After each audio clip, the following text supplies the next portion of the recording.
Welcome back to Becoming an Ironman. This week I'm going to set some targets for Ironman UK. Let's go.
With sighting, essentially, it's about swimming in a more kind of direct line towards what you're swimming towards. Or to simplify that, it's about seeing where the hell you're going, so that you don't go off course. Right? And obviously, you build your breathing into it, and you don't want to create too much drag when you're doing it, so you're in a brake position too much. Exactly. You don't want your sighting to be a massive inefficiency in your stroke, like breathing can be or anything else. So, sounds like you got it nailed, so let's see what you can, and then you would breathe on the next cycle. That works well, right? You didn't lift your head much, and your breath was as normal because it was afterwards. There was others, where you can see on the screen here, where you tried to breathe and sight forwards. And you put your head here. You know what we're going to say about that, right? And when a video in the wall, what do you think happens to your body when you put your head there? Oh, it's great. Drop your hips. So if you're going to breathe and sight in the same cycle, then do your crocodile eyes, then into the breath to the side, and then back. Don't try to breathe and sight forwards. Unless you're in a situation in a race where you need to be up high, and then you want to increase your stroke rate so you can see where you're going and get back into your rhythm. Okay? So I want you to swim again, and if you start off doing your sight first, head back in, breathe, and then try going sight, breath, so you don't break your cycle. But don't try to breathe forwards here. Breathe to the side. Don't try to sight forward. Simple. The other thing to think about with this is timing. So you know how we've got you really thinking about reaching into a breath, right? Head being on your shoulder. That same instinct, when you're sighting, it's there. It's as you're reaching forwards into that sight. So it integrates, right? The ones where it goes wrong are the ones where you time it wrong and you're trying to do that, you're trying to lift into it. The same exact thing with your breathing, right? Where you're trying to lift into your breath. It feels better when you're like there, and then back into your stroke. I feel like I just feel much more comfortable breathing actually at the moment. Brilliant. Not having to think as much. More relaxed. Still have to think, but not as much. I think that just comes with time in the water. As long as you've got the right principles in place, and you spend lots of time in the water, keep swimming, you get more relaxed with it. And then everything gets easier. That sort of 4 minute swim you did was fantastic. So much more controlled than last time I saw you. It felt better. And it's because we went off at a pace that was something was well within your grasp and you could hold on to. I think if I'd left that for 8 minutes, you'd still been fine. I felt like I can swim at that pace okay, fine.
home from the swim cube. Stu was kind enough to gift me this beautiful gold hat that I'm going to be showing off next time I'm in the pool. But a really productive session. We worked a lot on technique again and pacing, and I think kind of pacing is going to be an important part of this Ironman coming up, making sure I go out at the right pace so I can hold my technique so I don't fall apart. And we played a bit of that with that today, and we're going to do more of that on Monday for a slightly longer swim to see how I hold up at some of these target paces. Today I'm going to talk you through a couple of things. One, we're going to go through some goals I'm setting myself for Ironman UK, and I'll talk you through why I'm setting those, times, etc. And there's a little bit of play in there, but you'll see as we go into it. Then I'm going to talk you through some of the training I've got coming up over the next couple, 2.5 weeks, which is essentially the final part of my official preparation for Ironman UK. Literally, the race is in 4 weeks' time. I've got 2.5 weeks left of training, and then we're on a taper. So it's getting close. I'm feeling ready.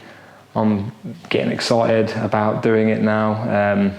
It won't be long. So we're going to go through all that stuff now. Okay, in terms of targets, now what I always do with not necessarily only physical stuff, but I do it with kind of business stuff. I set myself a good target, something that I think would be good if I reached that, a better target, and then I always like to set myself a bit of a stretch target. Now, because Ironman's set into the 3 different disciplines, or triathlons are in 3 different disciplines, now that because there's kind of I'm stronger in certain areas and weaker in certain areas, it means that the way they all fit together, there's a bit of kind of mix and mashing going on. But what I've set myself for a good target for the swim is a 1:15 swim, so 1 hour 15, and that would set me at a 1:58 per 100 meters. Now, actually, I feel very comfortable at that pace, but it's over a longer distance. I'm not particularly a swimmer.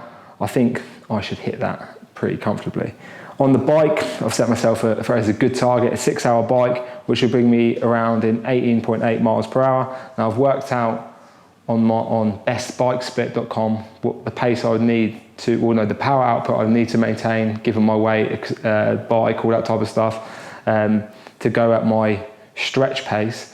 And 18.8 mile an hour on that course should be achievable. Now, hopefully the conditions hold up, but I feel like the bike's my strongest at the moment. That should be completely fine. And then as a good target for the run, I set myself a 3 hour 45 run, which is an 8:30 minute mile pace over the marathon at the end, which if you allow for 5 to 7 minutes per transition, that will get me in 11 hours 10 minutes to 11 hours 14 minutes, which is a good Ironman time. I mean, for my first Ironman, that would be a very solid time. I would walk away extremely happy with that.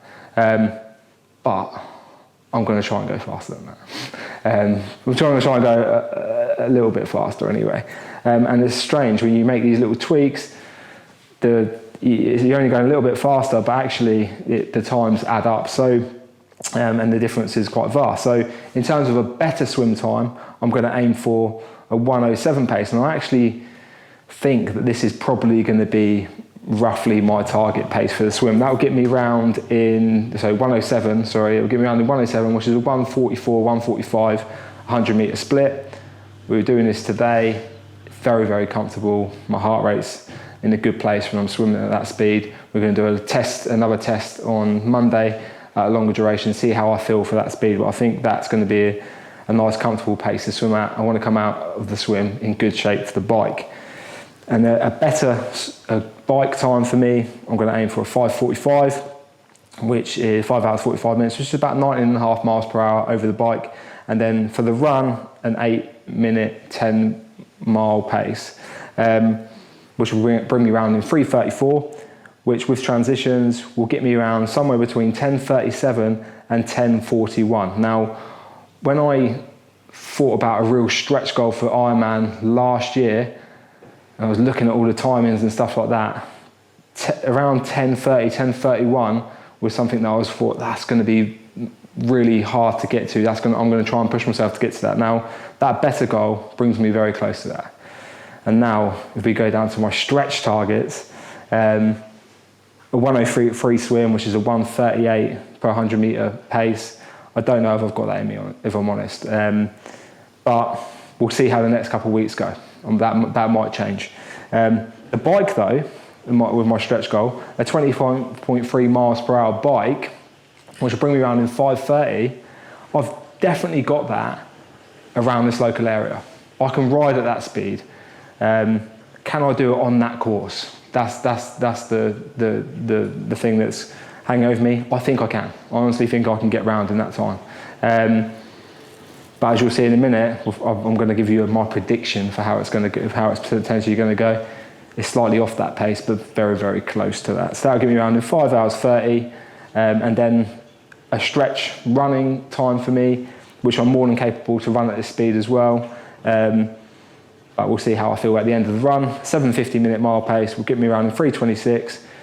Add 5 to 7 minutes each transition. I don't know if they'll take that long, but we're going to give myself the time. That will potentially get me around in 10 hours 9 minutes or 10 hours 13 minutes. Now, to me, that blows my mind to think that I could even be setting targets that could potentially get me around in that time.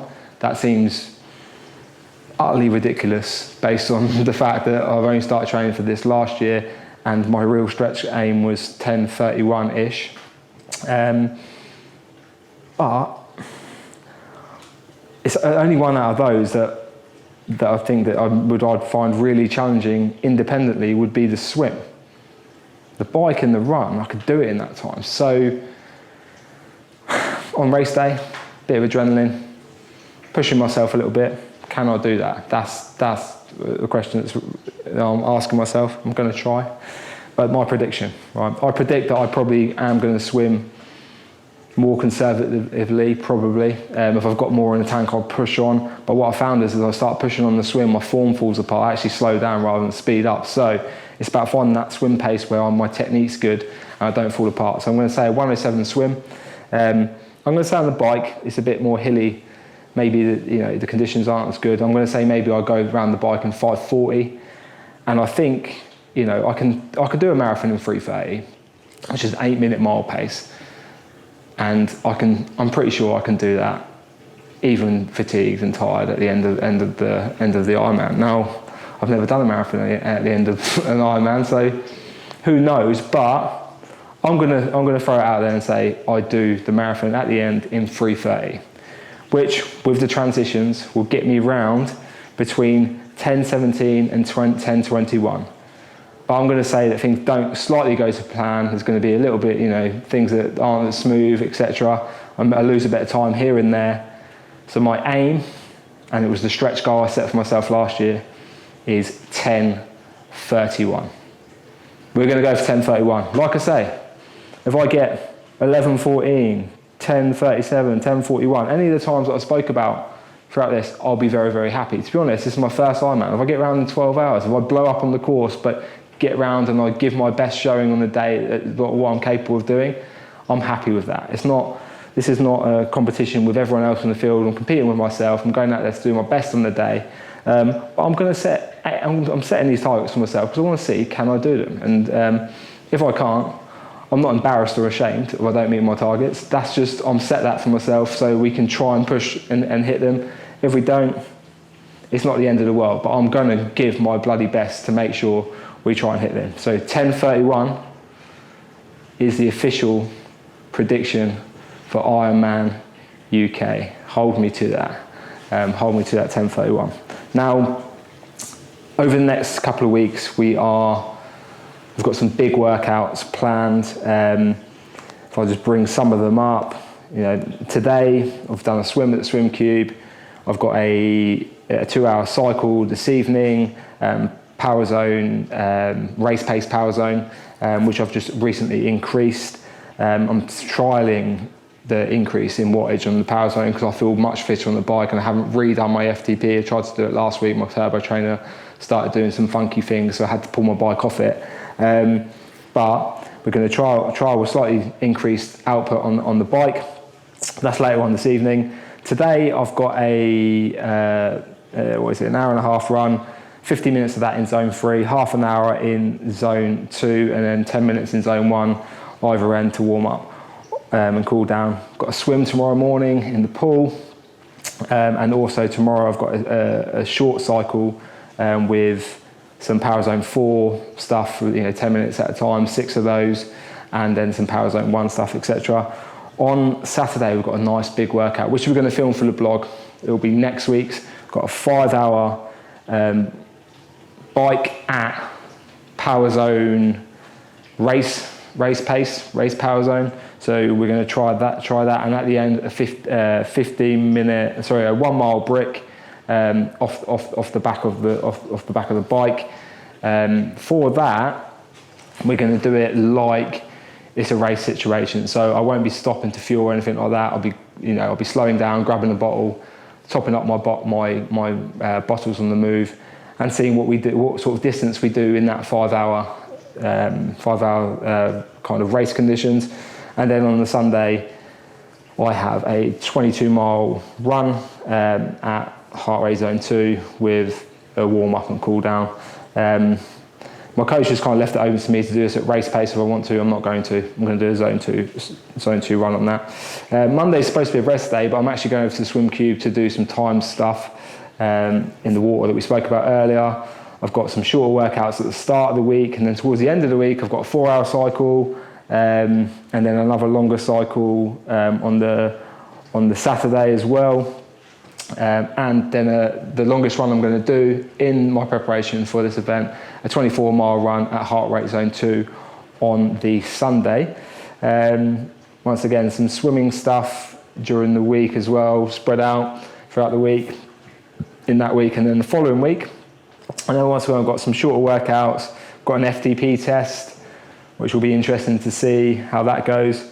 I've got another kind of Power Zone longer cycle, Power Zone 2 cycle for 3.5 hours midweek, and then at the end of basically a couple of weeks before I race, essentially, will be my kind of biggest weekend of work, I suppose. So I've got a 6-hour cycle at race pace. We'll film this for the blog, and I've got 6 hours at race pace, right? Will probably be I'll probably do well over the target mileage, so we may change that. We'll see how it goes, and then we're going to do some higher surges every hour for 10 minutes, a slightly higher pace to mimic kind of going up hills and stuff like that, or pushing a bit harder. And then we've got a 1 mile run off the bike, and then on that weekend we've got a long 3-hour run, and then essentially we're done. We're done with the Ironman training. We've just literally got more swimming instruction, more working on technique in the pool. I kind of feel like I've got some extra weeks to work on my swimming, because it's not really particularly fatiguing for me overall. I've also got I'll be tapering down, so rather than doing, say, 16 hours a week and training 17 hours a week, which it ends up peaking at, it's going to go down to maybe 9-10 hour weeks. And then we're looking to July the 4th and hitting the Ironman UK, hitting the ground running, getting in the water and giving it our best. I will see you in a minute out on the run, dressed in this fancy leotard, tri-suit, making sure I'm getting good use out of these and practicing wearing these on the runs. But yeah, I've got an hour and a half run now, 50 minutes in zone 3. We'll catch you soon.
couldn't find my running hat, so cycling hat it was. I went out for an hour and a half. I did 10.17 miles, 5 minute zone 1, 15 minute zone 2, 50 minute zone 3, 15 minute zone 2, 5 minute zone 1. It was a weird, strange experience. So it's hot outside today, about 25 degrees, definitely the hottest I've ran this year, because it's been really cool up until this last week. And it's, you know, it's middle part of the day, it's warm. But I was running and I noticed my heart rate was elevated throughout. So I was having to really slow my pace to keep my heart rate down. Now, I don't know whether the heart rate monitor was a bit faulty, which I don't think it was. I think the heat had a big part to play.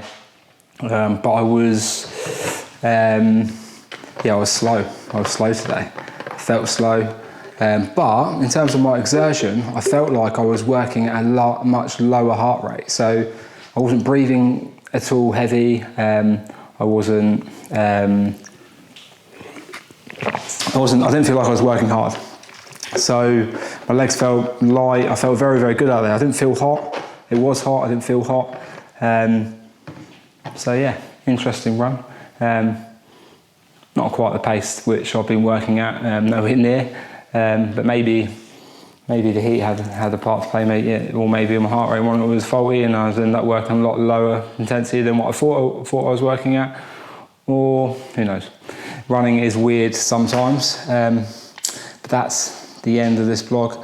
We will see you in the next one. We've only got a few weeks left, so not long now. The countdown begins.